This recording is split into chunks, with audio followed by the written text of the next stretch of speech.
Hey there, it is Rachel Bailey, and I will tell you that one of the things I hear most often is the frustration that parents experience when we try a parenting strategy that seems like it's respectful, it seems like it would work, and then it doesn't work. So one of the most common examples I have of this is when we ask our kids to get off of their device.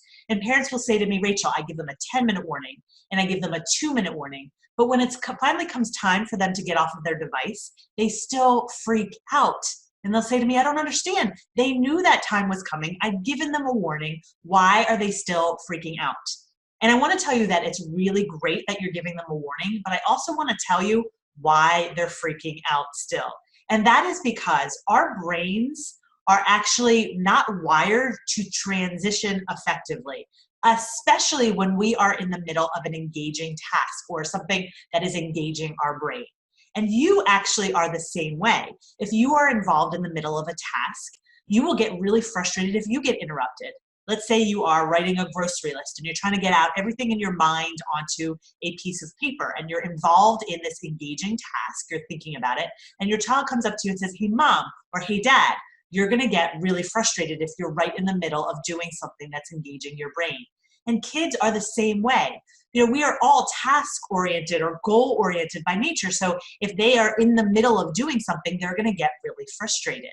The truth is, though, they do have to get off of their device. So how do we handle this? I'm going to give you 2 tips that are actually based on how the brain works. That's going to make it much easier for them to stop that task when they're supposed to. And the first is that because we are goal-oriented by nature, what they really crave is some closure. Whatever they're doing, once there's some closure to it, they're actually going to have a much easier time stopping. So what I suggest you do, instead of using these 10-minute warnings and these 2-minute warnings, which are actually based on time, is actually help them create closure that is based on a task. So what you can say to your child is, sure, you can get on your device, but I want to know before you start what your end point is going to be. At what point are you going to stop? And you're going to help them find that closure ahead of time. Because once that task is done, it's much easier for them to stop. And you can even say, you can get on the device as soon as you tell me what that end point is. Now, some of your kids will still push a little bit.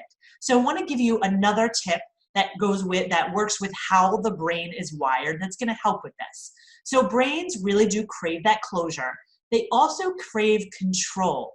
So the other suggestion I have for you is to give your kids a little bit of control over what will happen if they don't get off of their device. Usually we make up the consequence. We'll say something like, if you don't get off of your device, I'm going to turn the Wi-Fi off.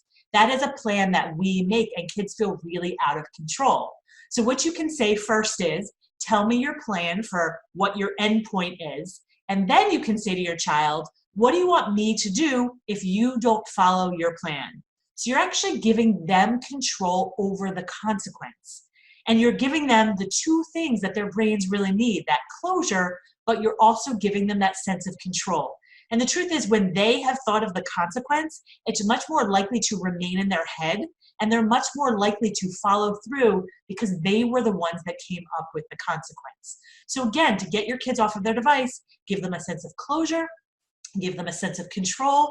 And if you follow through with this 2 or 3 times, chances are they're going to stop being so resistant because you've been giving their brain what their brain needs.